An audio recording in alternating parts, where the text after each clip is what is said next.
नमस्कार दोस्तों, आज मैं रेवड़ी को लेकर के जो फ्री बीज कहते हैं उसी पर मैं विचार व्यक्त कर रहा हूँ। रेवड़ी को लोग भ्रष्टाचार बता रहे हैं, लेकिन मैं ये मानता हूँ कि रेवड़ी या फ्री बीज जो ये फ्री में जो निर्वाचन के समय में जो घोषणा की जा रही है वो भ्रष्टाचार नहीं है। एक तरह से विकासीय प्रक्रिया में तेज़ी लाएगा और जो भी सरकार इसकी घोषणा करती है वह देश की दशा और दिशा को तय करती है। क्योंकि आपने पूर्व में भी देखा कि बहुत सी योजनाएं बने शिक्षा से संबंधित या जो भी लोक कल्याणकारी योजनाएं बने उसमें सरकार घोषणा नहीं करती थी, वो सिर्फ योजना बनाते थे। वो सब योजना भ्रष्टाचार की भेंट चढ़ जाते थे। लेकिन आज जो फ्री बीज की घोषणा की जा रही है और जो राजनीतिक दल या और जो बता रहे हैं कि इससे भ्रष्टाचार होगा, राज्यों पर कर्ज बढ़ेगा, इसके लिए लोग सर्वोच्च न्यायालय में भी जनहित याचिका दायर किया है। लेकिन मैं आपको बता देना चाहता हूँ कि ये भ्रष्टाचार को रोकने का एक माध्यम है। क्योंकि जब कोई सरकार घोषणा करेगी कि मैं आपके लिए ये करूँगा, ये चीज़, ये सुविधाएं दूंगा, तो देश की जनता उससे मांग करेगी। जैसे उदाहरण के लिए आपको बिहार में जो माननीय नीतीश कुमार ने अपने जो पहले कार्यकाल में लड़कियों के लिए पोशाक और साइकिल के लिए घोषणा की थी ताकि वे स्कूल जाएं, और इसमें बिहार में शिक्षा में बहुत तीव्र गति से विकास हुआ, खास करके फीमेल लिटरेसी में, और वहाँ पे महिलाओं का सशक्तिकरण भी हुआ, जागरूक भी हुआ। तो इस संदर्भ में ये फ्री बीज को भ्रष्टाचार नहीं करेंगे, बल्कि महिला सशक्तिकरण की एक ताकत कहेंगे। और आज भी सभी लोग महिलाओं के सशक्तिकरण की बात कर रहे हैं। ये आपका संसद में जो महिलाओं के लिए जो वह 1/3 सीट को आरक्षित किया गया है, तो इसको भी एक तरह से आप लोग फ्री भी ही कहेंगे, लेकिन फ्री भी नहीं है। ये महिला सशक्तिकरण का माध्यम है। उसी तरह से आप जिस राज्य में भी देख, मान लिया जाए कि माननीय प्रधानमंत्री जी भी घोषणा करते हैं कि इतना इंदिरा आवास, इतना करोड़ लोगों को खाद्यान्न दी जा रही है, आगे भी 5 वर्ष बढ़ाने की बात की है, तो इसको भी फ्री बीज नहीं कहेंगे।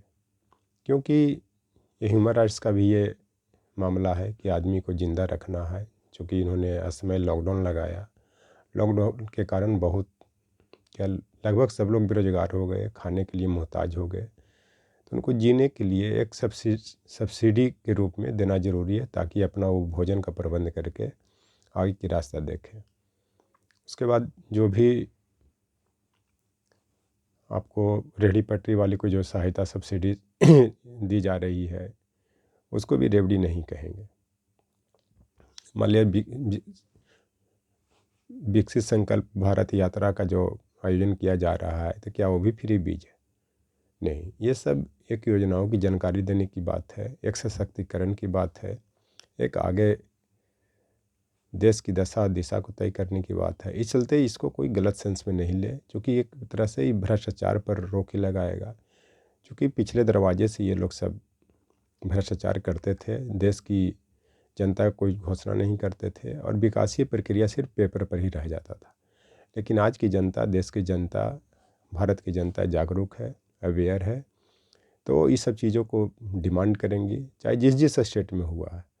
और लोग बता रहे हैं कि राज्य पर कर्ज का बोझ बढ़ेगा। आपको बता देना चाहता हूँ, जब फ्री बीज नहीं थी, इससे पहले देखिए राज्यों पर कितना कर्ज था, चाहे पंजाब हो, चाहे आपका बिहार हो, महाराष्ट्र, चाहे कोई ऐसा राज्य नहीं है जिस पर कर्ज नहीं है।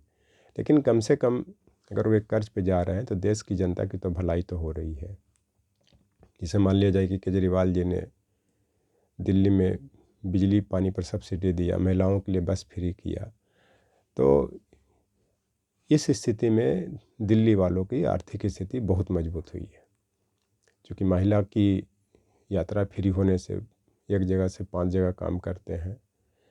अगर बिजली पर सब्सिडी और जल पे सब्सिडी मिल रही है, तो वो अपने पैसे को कहीं और यूटिलाइज कर रहे हैं, अपने बच्चों के शिक्षा पर व्यय कर रहे हैं या अपने आर्थिक विकास में कर रहे हैं। एक तरह से वो देश की मजबूती कर रहे हैं। तो इस कारण अगर माननीय प्रधानमंत्री जी $10 ट्रिलियन भारत की अर्थव्यवस्था को बनाने की बात कर रहे हैं, तो इस समय ये योगदान देगा, चाहे किसी भी राज्य में। तो इस चलते ये फ्री भी नहीं है, इसको भ्रष्टाचार नहीं कहा जा सकता है, इसे काला धन भी नहीं कहा जा सकता है, क्योंकि इसमें कोई कर की चोरी नहीं कर रही। ये पैसा किसी का नहीं है, ये देश की जनता की पैसा है और देश की जनता की भलाई पे खर्च हो रही है। इसमें ना कोई कर चोरी कर रहा है, ना कोई किसी से छीन रहा है। ये जीएसटी के कारण देश में कर का दायरा भी बढ़ा, इनकम भी बढ़ा, बहुत बड़े पैमाने पर सरकार को इनकम हो रही है।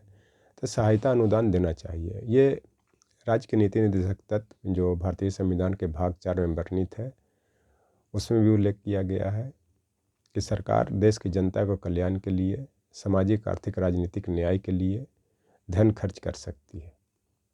तो इसमें एक तरह से पारदर्शिता है, एक तरह सुशासन की स्थापना भी कह सकते हैं, जिसमें पारदर्शिता है, जवाबदेहिता, उत्तरदायित्व है।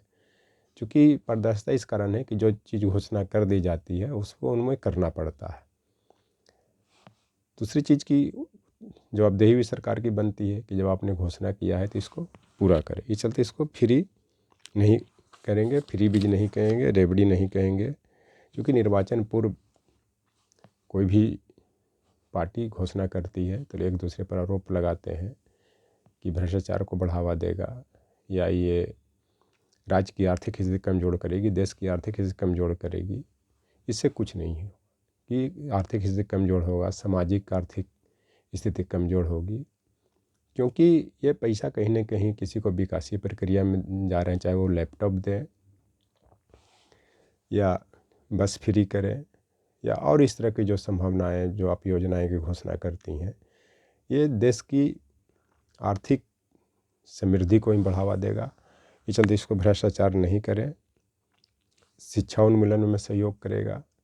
अगर आप कोई बीपीएल के वाले लोगों को आप मान लिया जाए कि गैस सिलेंडर पर सब्सिडी दे रहे हैं या उनके लड़कियों को पोशाक दे रहे हैं, तो कहीं ना कहीं उनमें एक प्रोत्साहन भी आएगा, इंकरेजमेंट भी आएगा। इसका उदाहरण आप बिहार में देखें कि किस तरह से फीमेल लिटरेसी में बढ़ोतरी हुई।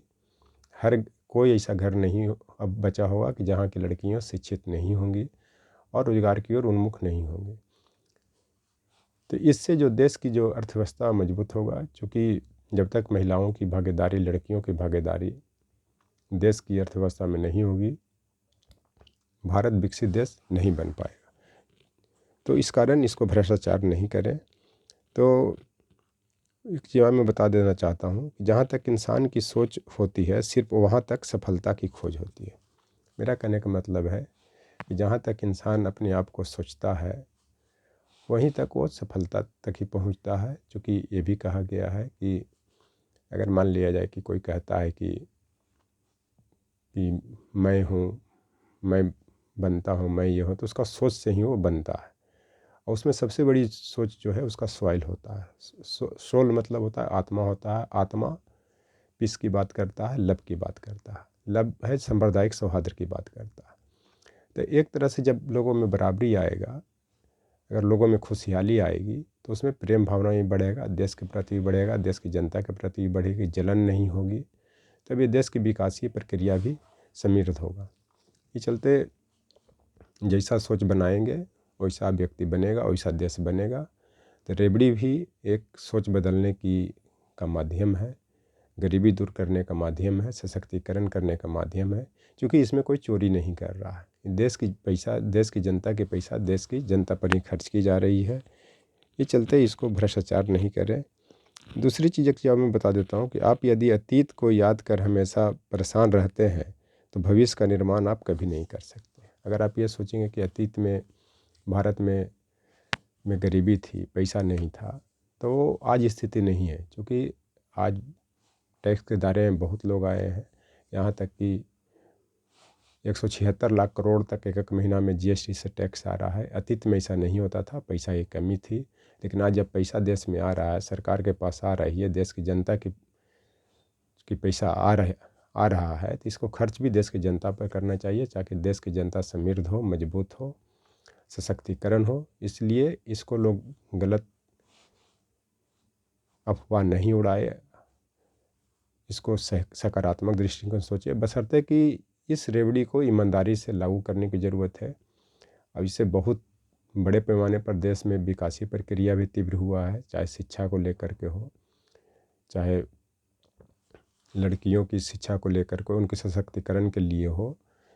अभी जो नारा बेटी बचाओ बेटी पढ़ाओ का दिया जा रहा है, एक तरह से ये सब रेवड़ी उसको सशक्त कर रहे हैं, क्योंकि बहुत से क्षेत्रों में महिलाओं के लिए, लड़कियों के लिए फ़ी भी माफ़ कर दिया गया है और दूसरे तरह से सशक्तिकरण भी है। तो इस चलते इसको फ्री भी नहीं कहा जा सकता है, न इसको भ्रष्टाचार कहा जा सकता है। ये मेरा अपना विचार है, और बाकी ये देश की जनता को और आप लोग को सोचना है, जो भी देश की जनता के अलावा जो मीडिया वाले हैं, जो बुद्धिजीवी वर्ग हैं, वो इन पर क्या विचार है, वो अपना विचार दें। और कि भ्रष्टाचार है ये कि देश की सशक्तिकरण की बात करता है, फ्री भी। Thank you.